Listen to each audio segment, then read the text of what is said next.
Hello viewers, কেমন আছেন আপনারা সবাই? আশা করি অনেক ভালো আছেন। আমিও ভালো আছি। আজ আমি গাদার 2 মুভির এক্সপ্লেনেশন নিয়ে হাজির হয়েছি। গাদার 2 মুভির এক্সপ্লেনেশন করার আগে গাদার এক প্রেম কথা মুভিটির ব্যাপারে কিছু কথা বলে নেওয়া জরুরি। 2001 সালে মুক্তি পাওয়া গাদার এক প্রেম কথা মুভিটি নিঃসন্দেহে একটি মাস্টারপিস ছিল। মুভিটি মূলত 1947 সালের ভারত পাকিস্তান বিভাজনের দাঙ্গার উপর বেস করে তৈরি হয়েছিল।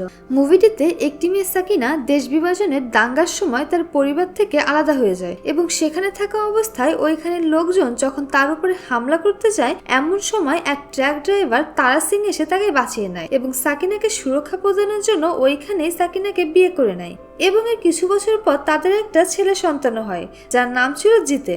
কিন্তু সবকিছু শুনতে যতটা সহজ মনে হচ্ছিল, আসলে এতটাও সহজ ছিল না। কিছু বছর পর সাকিনার বাবা আশরাফ আলী সাকিনার খোঁজ পেয়ে তাকে কৌশলে পাকিস্তানে নিয়ে আসে। তারা সিং তার সন্তানকে তার মায়ের কাছে নিয়ে যেতে এবং নিজের স্ত্রীকে পাকিস্তান থেকে ফিরিয়ে আনতে তাকে অনেক যুদ্ধ করতে হয়েছিল। মুভিটির এক পর্যায়ে তারা সিংকে একটি হ্যান্ডপাম্প উঠিয়ে শত্রুদের মারতেও হয়েছিল।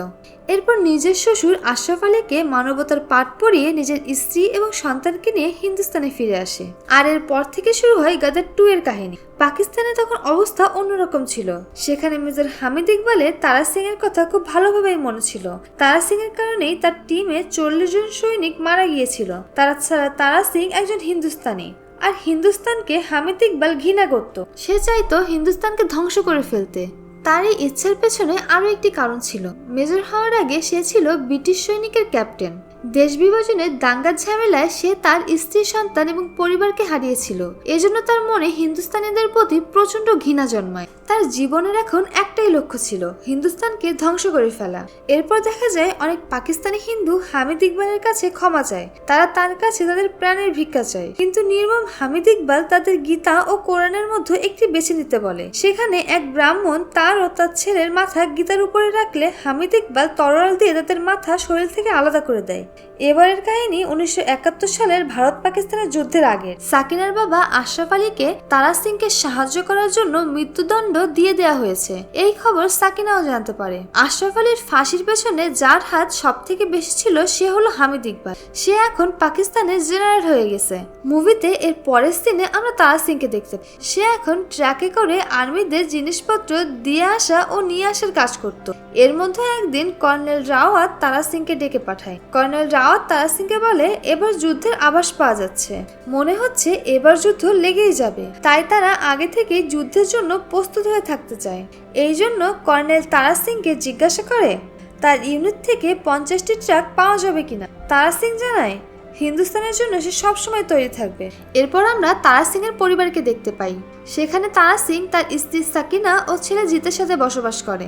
এখানে মজার ব্যাপার হলো 2001 সালে গাদার এক প্রেম কথাতে যে ছোট ছেলেটা তারা সিং এর ছেলে জিতের ভূমিকায় অভিনয় করেছিল, সেই ছেলেটাই এখন 2023 সালে গাদার 2-তে জিতের ভূমিকায় অভিনয় করছে। জিতের পড়াশোনায় কোনো মন নেই, সে একজন অ্যাক্টর হতে চায়। কিন্তু তারা সিং এর স্বপ্ন তার ছেলে পড়াশোনা করে বড় আর্মি অফিসার হবে। তারা সিং কখনোই চায় না তার ছেলে তার মতো ট্রাক ড্রাইভার হোক।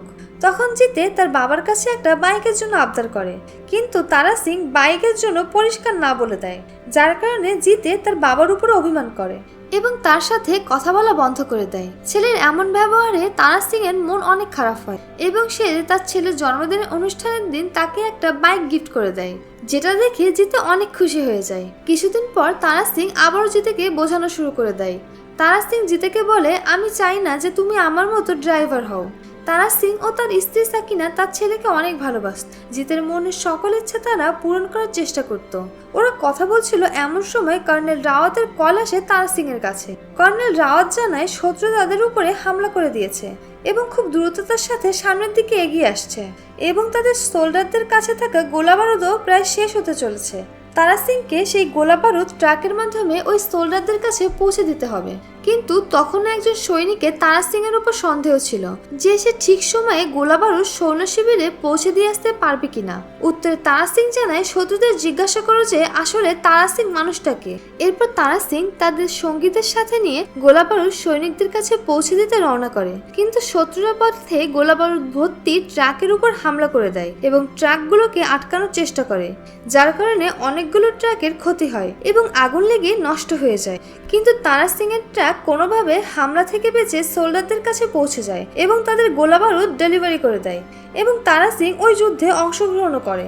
তারা সিং দেখতে পায় শত্রু সেনারা তাদের সেনাদের উপর ভারী হয়ে পড়েছে। তারা সিং ওই শত্রুদের উপর ক্ষুধার্ত বাঘের মতো হামলে পড়ে এবং তাদেরকে নির্মমভাবে মেরে ফেলে। আর এভাবে তারা সামনের দিকে এগোতে থাকে। আসলে এটা পাকিস্তানের একটা চাল ছিল। হিন্দুস্তানি সৈনিকেরা যখন সামনের দিকে এগিয়ে যায় তখন পাকিস্তানি সৈনিকেরা তাদের উপরে একটা জোরদার হামলা করে দেয়। এতে অনেক হিন্দুস্তানি সৈনিক মারা যায়।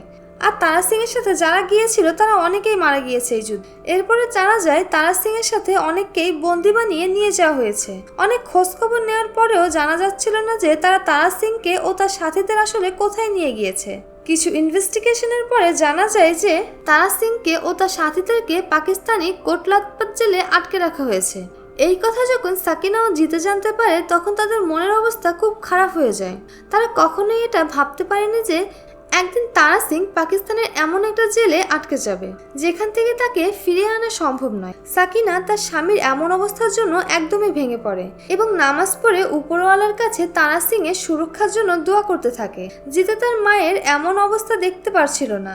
সে সিদ্ধান্ত নেয় যে সে যে কোনোভাবে পাকিস্তান থেকে তার বাবাকে ফিরিয়ে নিয়ে আসবে। জিতে এরপর তার মায়ের জন্য একটা চিঠি লিখে রেখে নকল ভিসা ও পাসপোর্ট নিয়ে পাকিস্তানে চলে যায়। জিতে পাকিস্তানে ঢোকার পর সর্বপ্রথম গুল্লুর সাথে দেখা করে, যে কিনা তারা সিং এর অনেক ভালো বন্ধু ছিল এবং তার মাধ্যমেই জিতে জানতে পেরেছিল যে তারা সিং তার সাথীদের সাথে কোটলাতপাত জেলে বন্দী আছে। সে জিতেকে জানায় যে ওই জেলে প্রতিদিন বিরিয়ানি ডেলিভারি করা হয়। যদি সে ওইখানে বিরিয়ানি পাঠানোর চাকরিটা পেয়ে যায় তাহলে সে জেলের মধ্যে পৌঁছতে পারবে, কিন্তু তার জন্য তোমাকে মুস্কান নামের একটি মেয়েকে পটাতে হবে, কারণ সেই বিরিয়ানির বাবুর্চিদের চাকরি দিয়ে থাকে। যে সব থেকে ভালো বিরিয়ানি বানাতে পারবে সেই এই চাকরিটার অধিকারী হবে।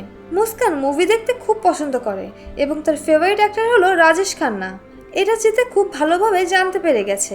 এরপর জিতে মুস্কানের কাছাকাছি আসার চেষ্টা করতে থাকে এবং তাকে ফিল্মি উপায়ে ইমপ্রেস করার ট্রাই করতে থাকে। মুস্কানেরও জিতেকে ভালো লাগতে শুরু করে, কিন্তু মুস্কান জিতের সব সত্যি জেনে ফেলে এবং জিতেও মুস্কানকে তার ব্যাপারে সব সত্যিটা বলে দেয়। জিতে মুস্কানকে জানায় যে সে ঠিক কি উদ্দেশ্যে হিন্দুস্তান থেকে পাকিস্তানে এসেছে। জিতে বলে যে সে কোনো আতঙ্কবাদী নয়, সে তার বাবাকে মুক্ত করে দেশে ফিরিয়ে নিয়ে যেতে এসেছে। মুস্কানও জিতেকে ভালোবেসে ফেলেছিল, তাই সেও এইখানে জিতের সাথেই থাকে। কিছুদিন পর ঈদ ছিল, তাই জেলের সকল কয়েদিকে জেল থেকে বের করে সেমাই খেতে দেয়া হচ্ছিল। কোটলাতপাত জেলের সকল কয়েদিকে হামিদ ইকবাল বাইরে বের করে আনে, কিন্তু এই সকল কয়েদের মধ্যে তারা সিং ছিল না, যা দেখে জিতে অনেক হয়রান হয়ে পড়ে। পরে জিতে জানতে পারে যে একজন কয়েদি আন্ডার জেলে আছে, কারণ সে অনেক উৎপাত করছিল। জিতে এরপরে অনেক চেষ্টা করে শেষ পর্যন্ত সেই আন্ডার জেল পর্যন্ত পৌঁছে যায়, কিন্তু সে ওইখানে তারা সিংকে নয় বরং অন্য কাউকে দেখতে পায়। কিন্তু এই সবের মধ্যে জিতে পাকিস্তানি পুলিশদের কাছে ধরা পড়ে যায়। যদিও অনেকদিন ধরে আইএসআই এর নজর জিতের উপর ছিল, কিন্তু এইবার জিতে হামিদ ইকবালের কাছে ধরা পড়েছে। হামিদ ইকবাল জিতেকে অনেক নির্দয়ভাবে মারতে থাকে এবং বলে এইবার তুইও মরবি আর তোর বাপও মরবে। সে আরো বলে তোর বাবা তো এখন এখানে নেই, কিন্তু তুই যেহেতু এখানে আছিস তাই তোর বাবাকেও এখানে আসতে হবে। তখন জিতে বলে তুই দোয়া কর আমার বাবা যেন এখানে না আসে, আর যদি আমার বাবা এখানে চলে আসে আর আমাকে এই অবস্থায় দেখে ফেলে তো সে তোর এত টুকরো করবে যে পুরো পাকিস্তানের লোকও তা গুণে শেষ করতে পারবে না। এবার সিন চলে যায় পাঠানকোটে। সেখানে সাকিনা তারা সিং এর দিকে দৌড়ে আসছিল। এখান থেকে আমরা জানতে পারি যে তারা সিং ফিরে এসেছে। তখন তারা সিং বলে যুদ্ধের সময় সে শত্রুদের হাতে ধরা পড়েনি, সে অজ্ঞান অবস্থায় নদীতে পড়ে গিয়েছিল এবং নদীর স্রোতে দূরে কোথাও গিয়ে পৌঁছেছিল এবং সেখানের স্থানীয় লোকজন তাকে হসপিটালে ভর্তি করে। হসপিটালে সে অনেকদিন কোমার মধ্যে ছিল এবং যখন তার হুঁশ আসে তখন সে আবারও এখানে ফিরে আসে। এরপর সাকিনা তারা সিংকে জানায় যে জিতে পাকিস্তানে গিয়েছে তাকে খুঁজতে। সাকিনা তারা সিংকে জিতে সব কথা খুলে বলে। এসব শুনে তারা সিং হতবাক হয়ে যায়, কারণ তারা সিং জানে ওইখানের লোকজন জিতের সাথে কেমন ব্যবহার করতে পারে। তারা সিং তখন বলে যে সে জিতেকে পাকিস্তান থেকে ফেরত নিয়ে আসবে অবশ্যই। পরের দিন সকালে তারা সিং পাকিস্তানের জন্য রওনা করে। জিতে যে সকল চিঠি পাকিস্তান থেকে লিখেছিল তা সব এখন তারা সিং এর কাছে এবং সে পথে সব চিঠিগুলো পড়ছিল। আর কিছু সময় পর তারা সিং লাহোরে ঢুকে পড়ে এবং লাহোরে পৌঁছে সে দেখতে পায় সেখানে অন্যরকমই পরিবেশ সৃষ্টি হয়ে আছে। এখানে হিন্দুস্তান মুর্দাবাদের স্লোগান করা হচ্ছিল এবং আমরা দেখতে পাই হামিদ ইকবাল পুরো পাবলিকের সামনে জিতেকে দেশদ্রোহী হিসেবে ঘোষণা করে দেয়। হামিদ ইকবাল ওইখানে উপস্থিত পাবলিকদের মনের ভেতরে জিতের উদ্দেশ্যে প্রচুর পরিমাণে ঘৃণা সৃষ্টি করে দিয়েছিল। ওইখানে উপস্থিত সবাই চাচ্ছিল যে জিতের ফাঁসি হয়ে যাক, তাই ওইখানে জিতেকে একটি তোপের সাথে বেঁধে ফেলা হয়েছিল। ওই সময় জিতের অবস্থা খুবই খারাপ হয়ে গিয়েছিল। শেষ পর্যায়ে জিতে হামিদ ইকবালকে বলে মানুষ মরার আগে তার শেষ ইচ্ছাটা পূরণ করতে হয়। এরপর হামিদ ইকবাল জিতেকে জিজ্ঞাসা করে তাহলে তোমার মৃত্যুর আগে শেষ ইচ্ছাটা কি? হামিদ ইকবালের এই কথা বলার পরে সেখানে তারা সিং এর এন্ট্রি হয়। তারা সিং এখানে আসে এবং সাথে সাথেই বলে আমার ছেলেকে ছেড়ে দাও, তোমার আমাকে প্রয়োজন ছিল তো আমি এখানে চলে এসেছি। কিন্তু হামিদ ইকবাল এখানে তারা সিং এর সাথে উল্টাপাল্টা কথা বলতে থাকে এবং তাদের বাবা ছেলে দুজনকেই মারার কথা বলে। এখানে হামিদ ইকবাল ইসলামের ব্যাপারে তারা সিং এর সাথে উল্টোপাল্টা কথা বলতে থাকে। এখানে তারা সিং হামিদ ইকবালকে বলে যে পাকিস্তানের লোকজনে যদি হিন্দুস্তানে যাওয়ার সুযোগ দেওয়া হয় তাহলে অর্ধেকের বেশি পাকিস্তানি ফাঁকা হয়ে যাবে, আর তুমি ভিক্ষা পাওয়ার জন্য একটা বাটিও পাবে না। আর এটা শোনার পরে হামিদ ইকবাল খুব রেগে যায় এবং সে জিতে এবং তারা সিংকে মারার অর্ডার দিয়ে দেয়। কিন্তু এরপরে তারা সিং নিজে রেগে গিয়ে সবাইকে মারা শুরু করে এবং নিজের ছেলে জিতেকে নিয়ে এখান থেকে পালিয়ে যায়। কিন্তু এরপরে পাকিস্তানি সোল্ডাররা জিতে এবং তারা সিং এর পেছনে লেগে পড়ে। এখান থেকে তারা কোনো মতে পালিয়ে তো যায়, কিন্তু এখনো সোল্ডাররা তাদের পিছনে ছিল। এরপরে তারা সিং খুব রেগে গিয়ে ওদের সবার সামনে চলে আসে এবং সবাইকে মারতে শুরু করে। তারা সিং এখানে ওয়ান ম্যান আর্মি ছিল, তাই সে সকল পাকিস্তানি সৈনিকদের সাথে একাই লড়াই করে উঠছিল। তাদের মধ্যে কয়েকজনকে তারা সিং এমন নির্মম ভাবে মারে যে কিছু সোলজার তারা সিংকে দেখেই ভয় পেয়ে যায় এবং ওইখান থেকে পালিয়ে যায়। আর তারা সিং এর এই ভয়ঙ্কর রূপটি চারিপাশে পুরোপুরি গদর ছড়িয়ে দেয়।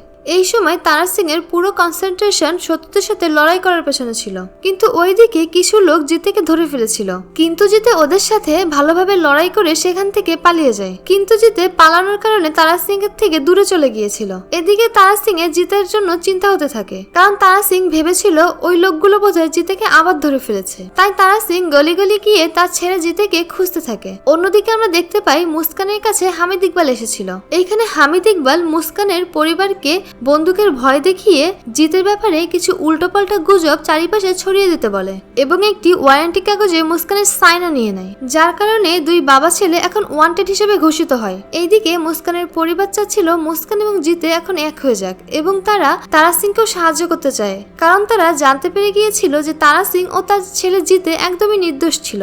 মুস্কানের পরিবার মুস্কান, তারা সিং এবং জিতেকে একটি গোপন রাস্তা দিয়ে হিন্দুস্তানে পৌঁছানোর প্ল্যান করতে থাকে, কিন্তু তাদের এই ব্যাপারটা হামিদ ইকবাল কোনো না কোনো ভাবে জেনে ফেলে। এরপর হামিদ ইকবাল তারা সিং, জিতে এবং মুস্কানকে ধরে ফেলে। হামিদ ইকবাল ওদেরকে বর্ডারের কাছে নিয়ে যায় আর হামিদ ইকবাল তাদেরকে সেখানে নিয়ে খারাপ ভাবে মারতে থাকে। এরপরে হামিদ ইকবাল তারা সিং এর কাছে যায়। সে তারা সিং এর কাছে গিয়ে তার গলায় একটি তরোয়াল ধরে তাকে হিন্দুস্তান মুর্দাবাদের স্লোগান করতে বলে। এই কথা শুনে তারা সিং বলে যদি আমি এই কথা বলেও ফেলি তবুও আমাদের হিন্দুস্তান সারা জীবন স্বাধীন থাকবে।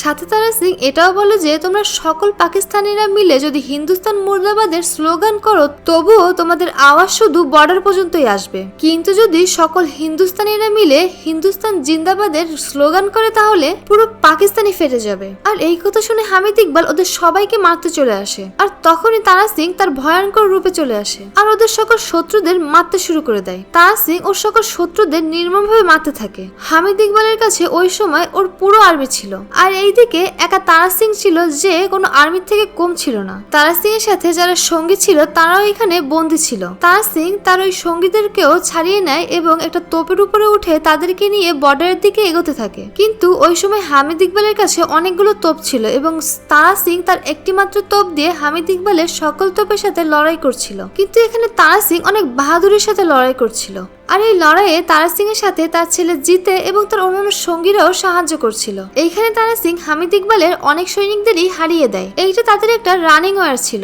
যেখানে তাদের তোপগুলো সামনে বর্ডারের দিকে যাচ্ছিল এবং তারা চলতে চলতে যুদ্ধ করছিল। কিন্তু সামনের দিকে গিয়ে হামিদ ইকবাল তাদের সবাইকেই ধরে ফেলে, কিন্তু হামিদ ইকবাল তাদেরকে ওইখানে গিয়ে ধরে বুঝতে পারে যে তারা চলতে চলতে হিন্দুস্তানের মধ্যে চলে এসেছে। আর সেখানে এসে হামিদ ইকবাল তারা সিং ও তার সাথীদের কিছুই করতে পারবে না, কারণ এখানে কর্নেল রাওয়াত তার পুরো টিমকে নিয়ে আগেই তাদের জন্য অপেক্ষা করছিল। এইখানে কর্নেল রাওয়াত হামিদ ইকবালকে বলে, তোমার সাথে আমার কোনো লেনদেন নেই, তোমার সাথে তো আমাদের তারা সিং কথা বলবে। তারা সিং এইখানে হামিদ ইকবালকে অনেক সময় ভগবদ গীতা এবং কোরআনের জ্ঞান দিতে থাকে। এইখানে তারা সিং হামিদ ইকবালকে ভগবদ গীতা এবং কোরআনের মধ্যে একটাকে বাঁচতে বলে। হামিদ ইকবাল এখানে নিজের প্রাণের ভয় পেয়ে গীতাকে বেছে নেয়। তারা সিং এখানে নিজের মেজাজ হারিয়ে হামিদ ইকবালকে বলে, তুই চাইলে এই দুইটাই বাঁচতে পারতিস, কিন্তু তুই সেটা করবি না, আর এইটাই তোর পার্থক্য। তারা সিং তখন এখানে হামিদ ইকবালকে জিন্দা ছেড়ে দিয়ে এখান থেকে চলে যেতে থাকে, কিন্তু হামিদ ইকবাল তখনও শুদ্ধ যায়নি। হামিদ ইকবাল পেছন থেকে তারা সিংকে মারার চেষ্টা করে,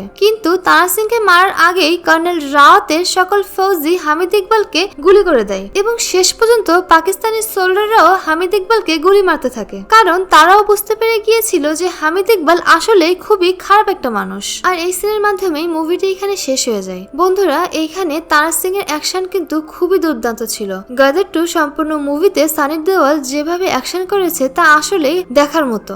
সম্পূর্ণ মুভিটির অ্যাকশন, রোমান্স এবং থ্রিলার সিকোয়েন্স আসলে দেখার মতো ছিল।